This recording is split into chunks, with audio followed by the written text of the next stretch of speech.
Assalamualaikum warahmatullahi wabarakatuh. Nama saya Ari Ardila. Saya adalah mahasiswi Universitas Terbuka jurusan PGSD Pokjar Indralaya.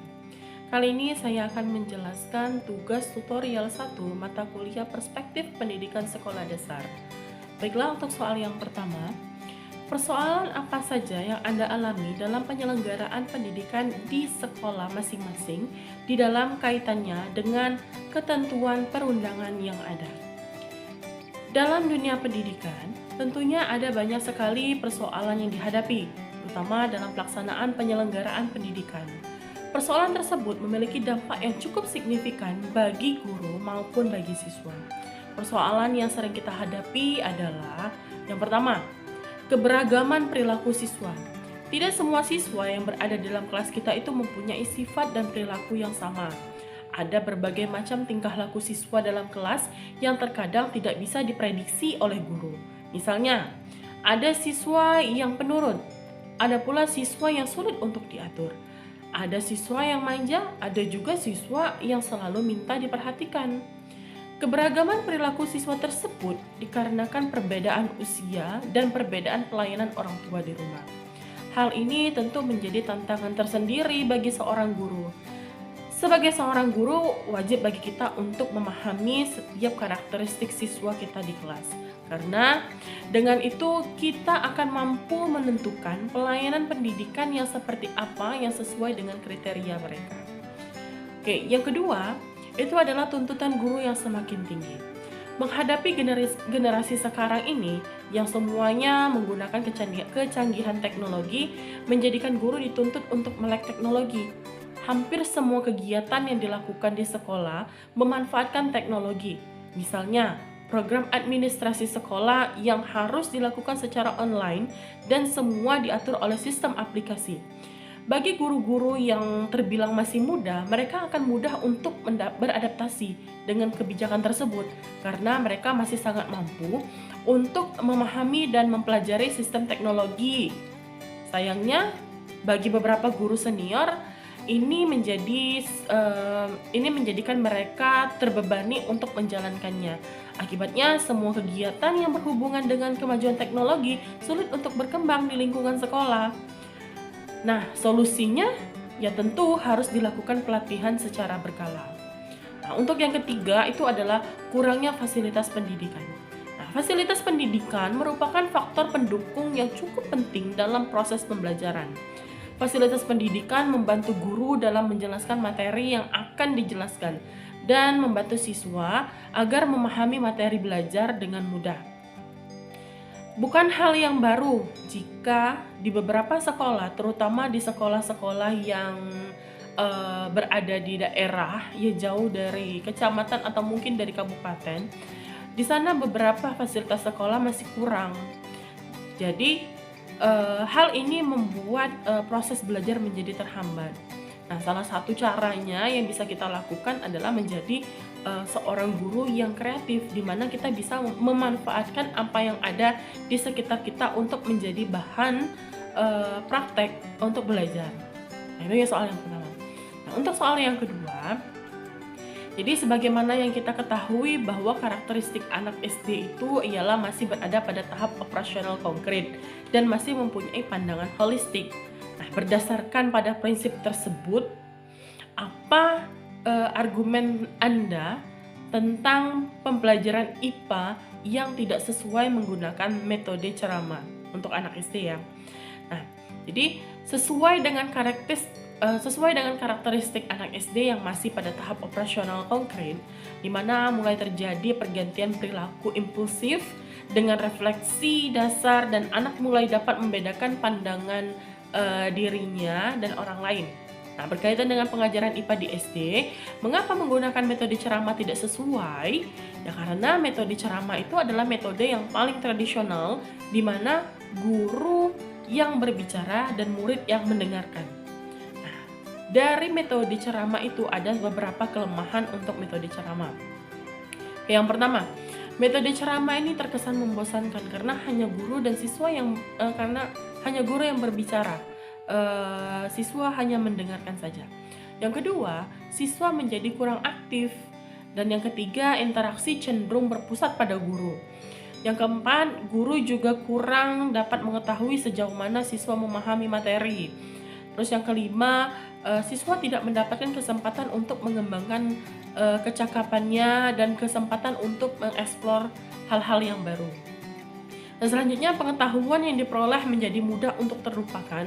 Dan yang terakhir itu, terlalu banyak konsep yang dijelaskan membuat siswa tidak mampu untuk mencerna materi itu tersebut.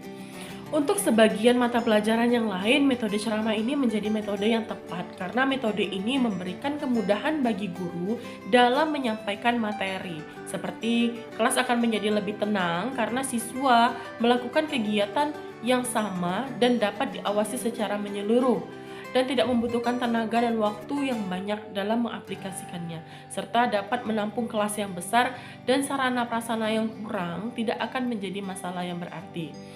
Nah, sedangkan dalam pembelajaran IPA, murid dituntut untuk lebih aktif dan sebisa mungkin informasi yang diperoleh harus berdasarkan pengalaman agar mudah diingat.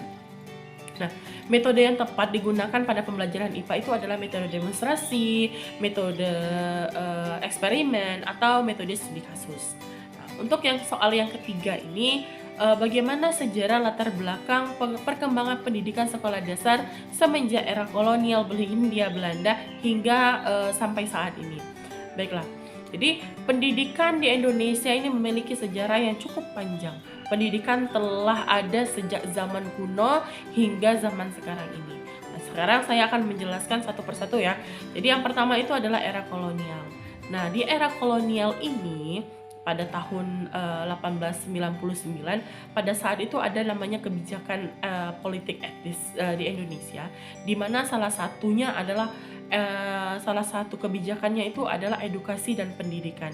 Nah, untuk memenuhi kebijakan tersebut, maka kemudian Belanda mendirikan beberapa sekolah untuk kalangan pribumi, baik kelas bawah, menengah maupun tingkat tinggi. Tapi sayangnya di sini mereka masih ada yang namanya perbandingan atau perbedaan antara orang yang kelas tinggi dan orang kelas rendah atau orang Belanda dengan orang pribumi.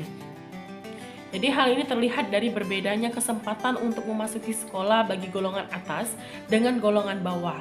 Nah, golongan bawah ini selalu dipersulit untuk sekolah. Di hal ini disengaja agar golongan kecil itu hanya menduduki sekolah pada tingkat dasar saja. Yang kedua itu pada era Orde Lama. Nah, secara umum, pendidikan pada Orde Lama ini sebagai wujud interpretasi pasca kemerdekaan di bawah kendali kekuasaan Soekarno. Nah, ini cukup memberikan ruang bebas terhadap pendidikan. Jadi pemerintah yang berasaskan sosialisme menjadi rujukan dalam berbagai pendidikan dan akan dibentuk dan dijalankan demi pembangunan bangsa Indonesia di masa mendatang. Nah, yang selanjutnya itu pada Orde Baru. Di Orde Baru berlangsung dari tahun 1968 hingga tahun 1998 dan dapat dikatakan sebagai era pembangunan nasional. Nah, dalam bidang pembangunan pendidikan, khususnya pendidikan dasar, terjadi loncatan yang sangat signifikan dengan adanya instruksi Presiden Pendidikan Dasar. Namun sayangnya pengaplikasian Impres hanya berlangsung dari segi kuantitas tanpa diimbangi dengan perkembangan kualitas. Nah, pada Orde Baru ini ada beberapa kurikulum yang digunakan. Misalnya itu adalah kurikulum 1968, 1975, 1984, dan 1994. Dan terakhir itu adalah era reformasi.